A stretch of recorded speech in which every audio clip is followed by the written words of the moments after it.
Well, hello, everybody. Friday afternoon happy hour. I could truly say this is the real happy hour for me.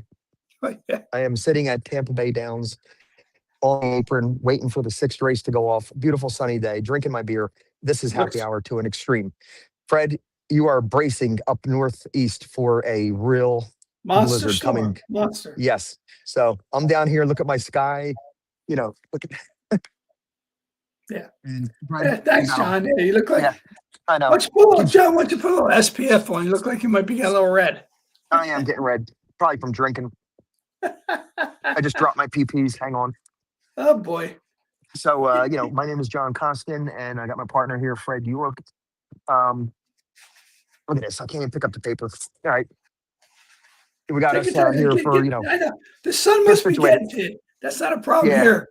Yeah. This is not So, me. This is not the happy hour, John. This is the unhappy hour because basically I'm going to go to JoJo's when I'm done this. I'm going to go tomorrow to the club after our podcast, watch the races at the club with some guys, and go home and just hunker down for the next couple of days because we're getting 15, 18 inches starting on Sunday. So yep. it is what it is. My wife flies out tomorrow morning, so she's going to get out of town before the storm. Well, so she'll be in. Thank God she's getting Tampa out tomorrow morning because it's not going to be fun tomorrow night into Sunday into Monday. So that's cool. And you guys you're flying back on Wednesday, you said?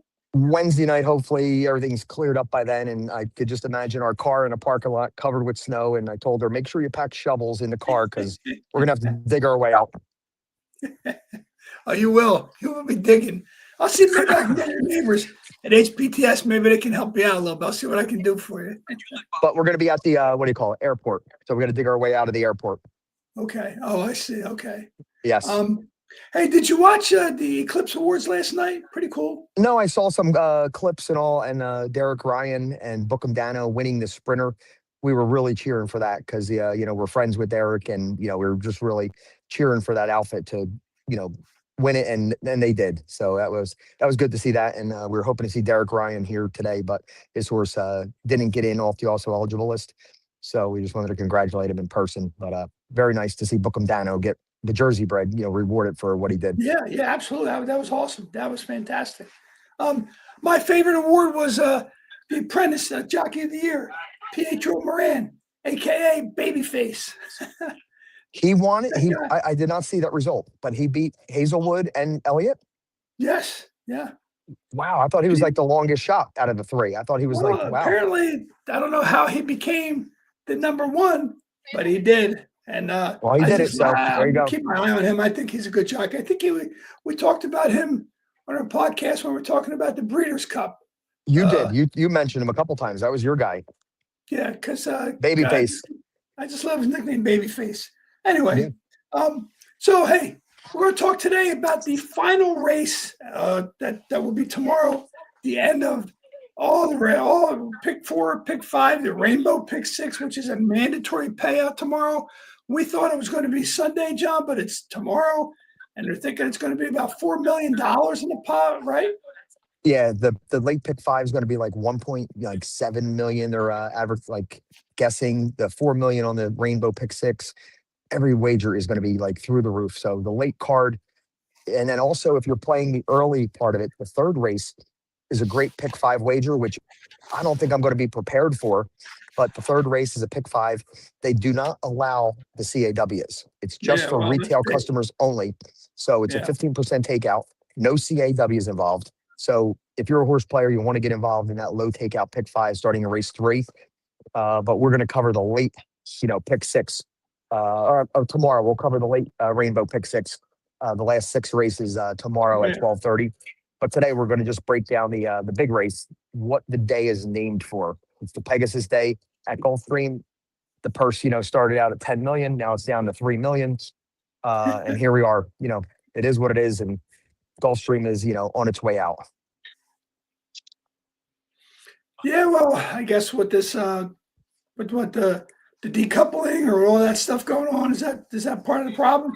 Part of it, and the slots, they can't get slots there. There's only 2 casinos in the whole state, both of the Hard Rocks. So other than that, that's a big, thing that's to turn them. And, the girl that owns it, she just don't care. She's going to sell it. Well, yeah, we know that. Yeah. That's a Yeah, shame. so there goes the race. We're live right now on race 6. We're going to start, but then we're going to take a pause as they come around the stretch and cheer for one of our horses here. Is it pick 5 you're in or pick 5? What do you got going right now? Pick 5. We hit the last 2 pick 5s on Wednesday. We made a tactical error on the early pick 5 today. It only paid like 1,100. So, but now this is the late pick 5. We singled the 7, which is 3 to 5. But then we also played tickets trying to beat him a couple times. So we got a little mix. If he wins, we're not going to be too disappointed. But if we beat him with one of our price horses, that'll set us up for, a nice. All right. Well, keep us posted, John. We'll see. So we got boots on the ground in Tampa. Yeah. You start out with this race. I'll watch the race. And then when you're done, I'll give you the final call. And then we'll give you my opinion. So you start us off, Fred, with Disco Time. Yeah. Well, I my ears are probably hurting because I listened to so many podcasts today, trying to get some insight on the races tomorrow. The mandatory payout pick 6, the rainbow pick 6, pick 5. David Argona and Gina McCall, love those guys. They do a great job on their show. They talked about the one, and they said they're right about this. The handicappers like to poke holes in a favorite. And they said, well, this horse has a few holes that you could poke, but I don't know how it's going to make a difference. They're talking about the fact that this is the first time that Disco Time has gone this distance. They're talking about the kind of runners that Disco Time has not faced any, really big time runners. I mean, he did win the LeCompte on a sloppy track back in January of this year. Last year. So, I think it's going to be hard to beat. I mean, I don't like the rail position for him because I think, we'll talk about the scratch. As we mentioned, the scratch of Matticat Road makes a difference because that was a big-time speed player. He's gone. I'm also concerned about, maybe you can answer this, John, when you jump in. Like, why is Florent Geroux not on this horse? Not that Flavien Prat, eclipsed award-winning jockey of the year 2 years in a row, is a bad choice. It just makes me scratch my head a little bit. Why would you take that horse and put a new jockey on him in one of the biggest races of this horse's career? Because Flavien Prat's 100 times better than Florent Geroux. Okay, that's a good answer. It's my number one system. Florent Geroux, off a horse, no matter who they put on, I'm taking it. I'm done with Florent Geroux. I think he lost his luster. So they put Carol Cedeno on it. You'll still pick Carol Cedeno? Well, Fred. Now you're really getting a little nuts now. But but yeah, when you're putting Pratt or Giroux, I mean, there's not a thought in my mind. I mean, that's what. Okay. It looked easy. That's what it was. Yeah. So that $10 one's going to hit, and it's going to be $2,400. Well, we'll take it. Yeah. The 3 to 5 shot just won by 8 lengths. So that's an update there. All right, so my take on Disco Time, who's the best horse that he's beaten so far? Tip Top Thomas, which if Tip Top Thomas was in this race, he would be, 15, 20 to 1. So he hasn't really faced the cream of the crop, but he's doing it so impressively with the speed. He doesn't need the lead. I hate the rail. If he was outside stalking a little bit, I would like him a lot more. Even from the rail, he might get, a great trip in there. Let the speed, 4 or 5 different horses, maybe 3 or 4 now, go at it, and he can sit back. And when he closes in LeCompte on that sloppy track, that he can pass horses. So, he might be forwardly placed, get that good trip, tipping out. So his speed figures are just so much better than this field right now. So he's going to be tough to leave off. Probably going to try to beat because he's going to be like 4 to 5. But I look at all the whole field here, and I don't come up with many winner types, like who I think is going to be the winner. So I got one other horse I think might be the winner. I'm going to go too deep on my multi races. Okay. But we'll get into a couple other ones that are going to be total bombs that are going to be underneath in reverse tri keys and just to hit the board. So, but Disco Time is one of my top 2 plays. I just don't want him at 4 to 5 as like a lone stone cold Interesting to single. hear who your other top pick is when we get down the line. But go to the number 2 horse, John. British Isles, David Fox here. I mean, I don't know. Turf to dirt, second time, dirt. It did run very well in the native diver, on the dirt. Maybe it's a dirt horse. Maybe show speed. Showed speed more on the dirt than things. So if he's going to get mixed up into that, mix, it'd be tough to take him. But maybe an underneath horse that might really like the dirt. Don't know, but it's not one that I'm going to be leaning on or probably using. Definitely not on the win end. Yeah, I agree. I think this horse is a little bit overmatched here with the big time horses that are in here. Basically, like you said, been running on turf and the optional claiming 80,000. Ran one big race in the Hollywood Derby on turf. That was about the biggest race the horse has been in. Just not a concern, just a factor. I think that this horse is going to be another horse that is going to add pace to the race, which may or may not be helpful. But I think that's something that's all I think this horse can do is add to the pace, which may create a factor. And speaking of pace, let's go to number 3 horse, Full Serrano. This horse, Full Serrano, went up on my radar a little bit more after the scratch in Connecticut Road. I think, wiring the field is going to be a tough ask. There's no question about it. But I think if there's a horse that can do it, this horse has the early pace figure that's best in the field, especially now that Connecticut Road dropped out. Has the idea with the E8 figure of getting out of the gate better than some of the other speed horses. Again, Disco Time has shown can come from behind, et cetera, et cetera. People are going to talk about how another horse may just track the speed here. But I think my opinion is there's no question what Rosario is going to do and see if he can hold off anybody as long as he can. I mean, he's racing some good races. I mean, the only bad race he had was the last race. He came out of there, and apparently, speaking of abscesses on his foot, I read that he came out of that race, and they checked him out afterwards and found out he ran poorly because he had an abscess on his foot. So they gave him some time off. He's come back, putting in some serious workouts, hasn't missed a beat with his workouts since he's got on track on December 12th. And particularly the last 2 workouts, he showed that his foot must be feeling pretty good, John, because he put in some bull workouts the last 2 times out there. Even though it was on the West Coast, so coming from the West Coast to the East Coast, much like an NFL team, some people get concerned about that, but it's not going to concern me. So that's my thoughts on Full Serrano. I think he's a true miler. I think he's a great mile horse. He's probably a perfect horse for the cigar mile, the 1-turn mile. I mean, he'd be ideal for that. I think he's going to definitely be forwardly placed. He's got, the pace advantage on my numbers where he's the speed of the speed. But I just think there's just too much in there. That extra 1/8 of a mile, he held on in the Breeders' Cup dirt mile, but when you get that extra 1/8, but you got like Disco Time on the inside. He's facing these horses like Full Serrano, Breeders' Cup winner.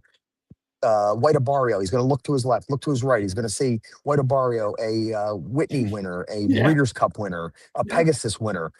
He's never faced anything like that. So Disco Time may be the horse that wows us, and we're talking about him afterwards, saying he's the one going forward as the older division. He'll be that, that Whitney horse and, the one that you're looking for down the road. He could be that one. Judd brought him along, slowly with Brad Cox. So Full Serrano, I got him as a pace figure up there, but hard to use on the win end. Okay. Number 4, David Jacobson, Banishing, one of my all-time favorite horses of all time. Any track, any distance, any coast, east, west, 6 furlongs, 1.125 miles, 1.16, 7 furlongs. He just tries his heart out every single time. So he would not surprise me back to 1.125 where he just sits in there.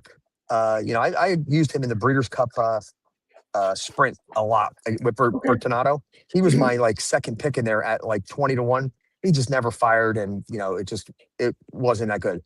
Then he comes back and ran a nice race at Oaklawn. But if you look, he just tries every single time, hard trier. At 20-30-1, he's going to be my underneath key horse for the tries, the supers. I would reverse try key him with the horses I like and use him in second and third.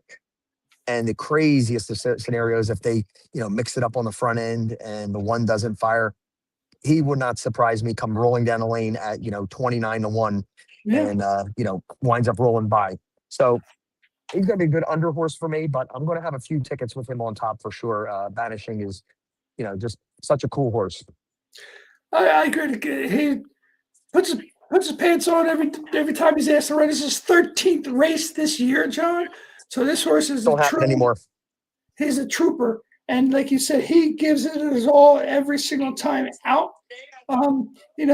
Anytime he has run bad, there has been a legitimate excuse, whether it's been traffic or just didn't get out. But that doesn't happen very often. When he gets out, when he gets on the track, he's ready to run. Pulls his pants up, buckles his buckle, and got Jose Ortiz on this horse. I think that's a big plus too, John. So I agree with you 100%. The 5-horse Skippy Longstocking, fan favorite. Interesting that you turned me on to Equine Edge. I like looking at them. They've actually helped me either get on or off a horse based on their morning line. They had the morning line for this horse, John, at 45-1.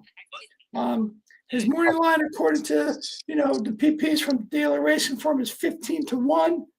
I just think this horse is probably the odds are going to go up. Obviously, name recognition for your average horse player. Skippy Longstocking is a name that they've heard before. Again, another hard trier. I just think this horse, as a 7-year-old, has probably seen some of the better races in the rearview mirror, John. Exactly how I say it. I mean, he made $3.7 million. This is a cool, fun horse that, he's the best grade 2 and grade 3 horse anywhere. Everywhere he goes, grade 2s and 3s, he can win them. Every time he stepped up into the big boys, he's just a step below these. And he is 7 years, like you said now. And I just think that he's just a hair past his prime for this $3 million grade 1 level. So I'd, probably be against him totally here. I just don't see him being a factor. Number 6, Madacat Road, which, Fred, you gave me the information that he had an abscess on his foot, that he will be a scratch, which is a key scratch because it takes a little bit of pace out of the race, where he was one of the 3, 4, 5 horses that could be vying. So you eliminate one of the horses and it turns it down to 2 or 3 or 3 or 4 vying for lead instead of, that extra one. So might hurt the pace a little bit. But we'll move over just to number 7 now, Tappan Street. Huh? Did we have the one? We're going to pay a price? I don't know. Hold on. We got to check my ticket here. Aqueduct, we're trying to. Well, you guys, go look at my papers. Flip it over on the back. We use 5 horses. How much? I don't know about that. 29-1, just one. I don't know if we had it or not. No. I don't know if we had it. Right, Aqueduct at 29-1. We were 5 deep. And I don't know if we had it or not. But he's checking our tickets. 29-1. All right, so Tappan Street, just one at Aqueduct, and I don't know. We were 5 deep. I don't know if I included them. I hope you had him. I hope he'll come running back high-fiving. So that's what we're hoping for. Or he'll come back shaking his head like, fuck. Okay, so Tappan Street here. This is the one that we all know who he beat. He beat Sovereignty, in the Florida Derby. And his comeback race at 10 cents on a dollar was not the greatest. He got the job done. His first race as a 4-year-old.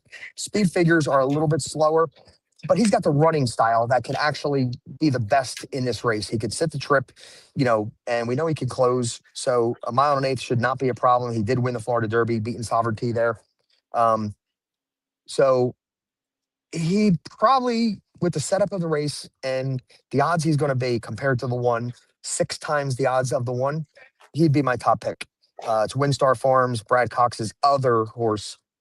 He would not be entering this horse in this spot, if he thought the one was that good or this horse wasn't doing great. So the 7 and the 1 and 2 Brad Cox horses, I'm going to lean on the 1 and the 7, but I'll make the 7 my top play in this race because of the price and the chance for improvement. A newly turned 4-year-old. All the rest have been, over the top. So 7 will be my top pick. You stole my thunder, John.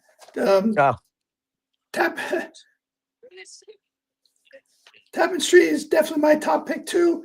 I think that last race was clearly a prep race after being off for 9 months.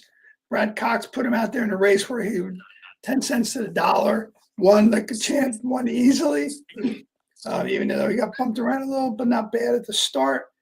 I think he's sitting on a big race, has raced in graded stakes race before, after he broke his maiden down at Gulfstream Park. Very familiar, very comfortable at Gulfstream Park, working out for the return at Gulfstream Park. And again, you turned me on to EE. EE had this horse listed as the 7-2 morning line.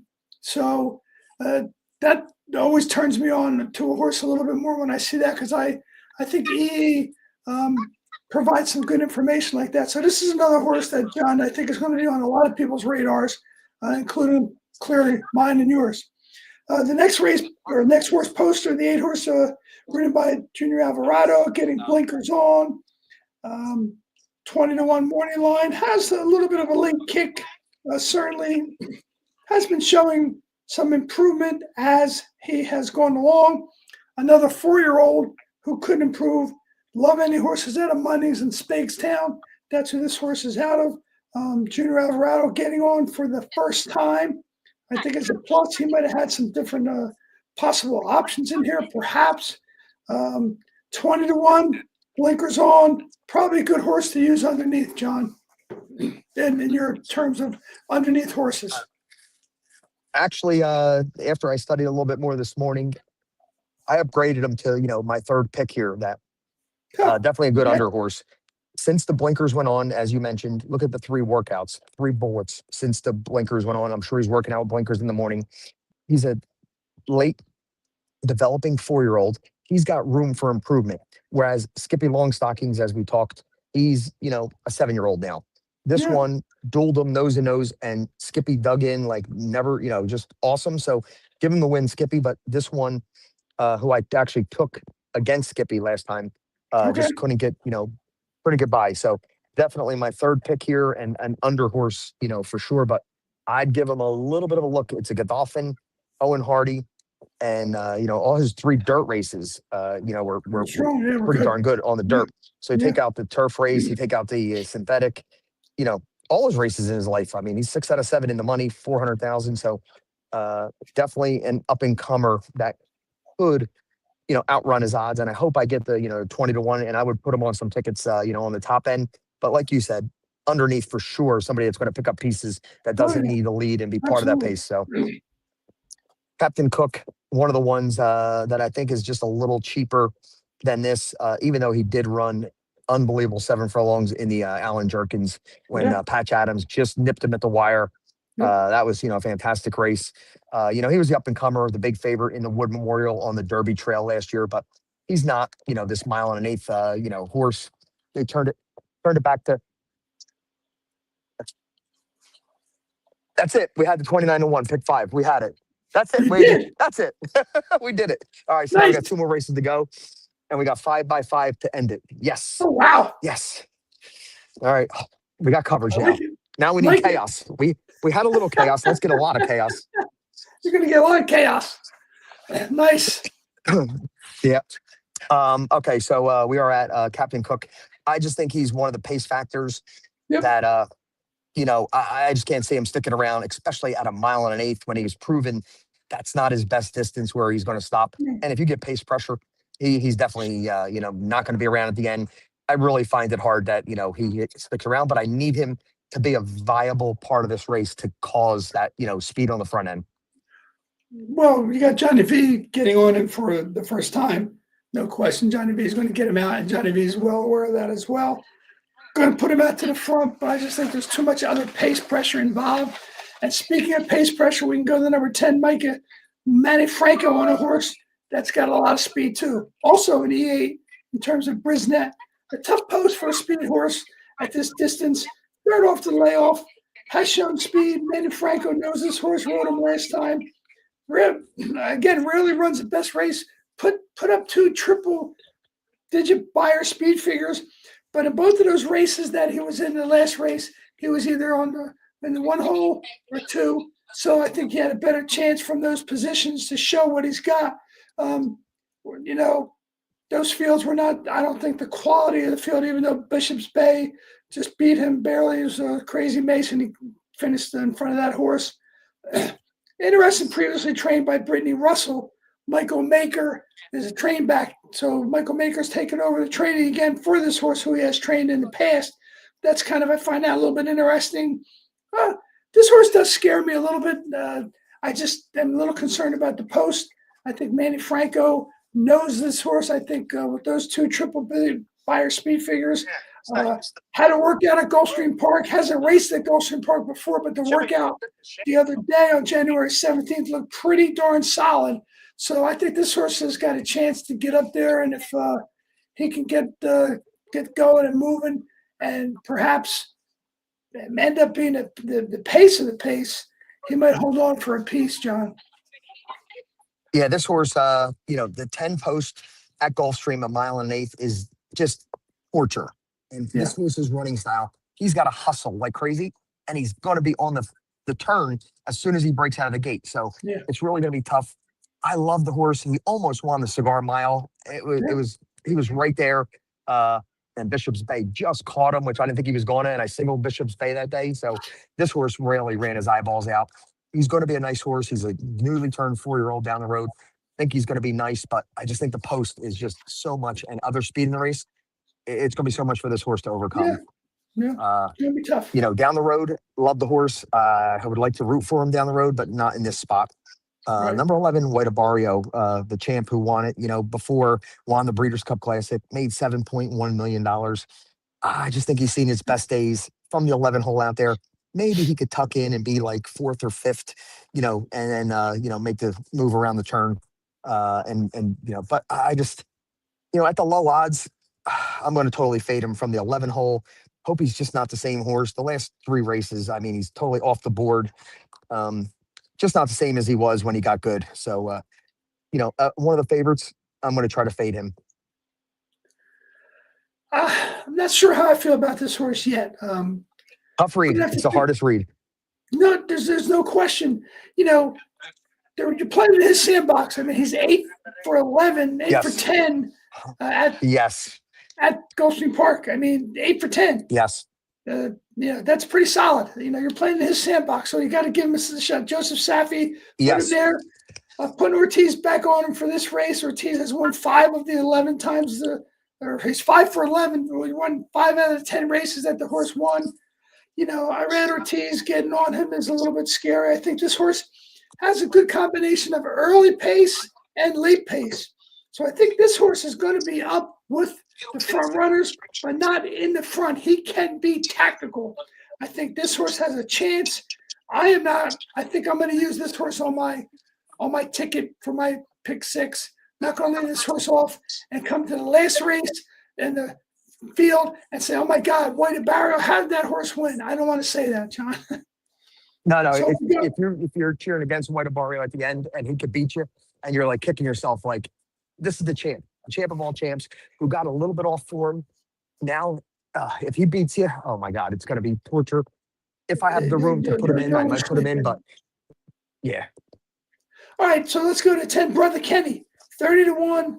I don't know. Maybe this is one of your horses that you're going to use underneath, but it's not my horse. I can talk about this horse very quickly, and it worked out well. Jose D'Angelo, good trainer. Just don't see where this horse is going to get a good chance to win. Castellano's on him. That's a plus. Just don't think this horse has seen the caliber of the kind of horses that we're seeing here, John. No, I got no spot for the horse. I can't make a case for even under. You look at him, he hits the board a lot, but he's nowhere near as classy as these. I mean, maybe he closes and be 4th in the superfecta. That post, I mean, just so many things going against him. He's stepping up in class. So, I can't really use him anywhere. He beats me, but that'd be a tough ask. And he'll be, 50-1.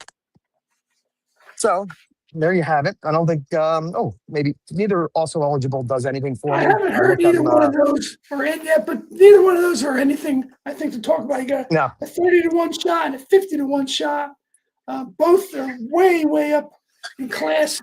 And I don't think they've seen the kind of horses that they've seen, they're going to see here today. So we'll just have to wait and see what happens with that. Yep. All right. So there you have it. Me and Fred are both on the 7 Tappan Street. We think the odds at 5-6 to 1. Hopefully we get that compared to the 1 who's going to be 4-5. Definitely worth a shot. The 1 could be the wow factor and be his coming out party, and he could be the horse going forward. He'd be the only one that would like wow you and say, okay, or actually, you know what? Tappan Street would do the same. If Tappan Street blew out, okay, if he woke up and he's the up and coming, 4-year-old going into the season. So the 1 and the 7, both Brad Cox horses, either one can have an impressive victory, and we're going to be like, okay, that's our horse moving forward. So they're the 2. Other than that, we know what we know about all the other horses. They wouldn't surprise, but they wouldn't be like, wow, he's our horse going forward. So I'm going to, limit it to the 1 and the 7 as my win candidates. I'll throw Banishing underneath, for some supers and tries.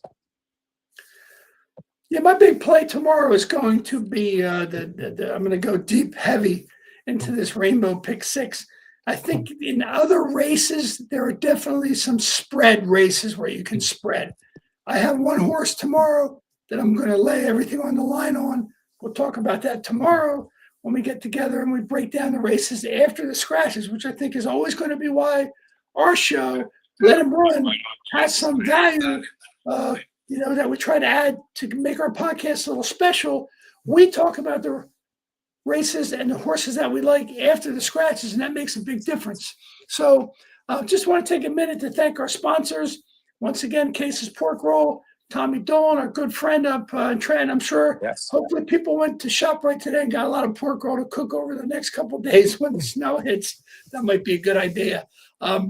Case's Pork Roll for the taste. It's family owned and operated since 1870.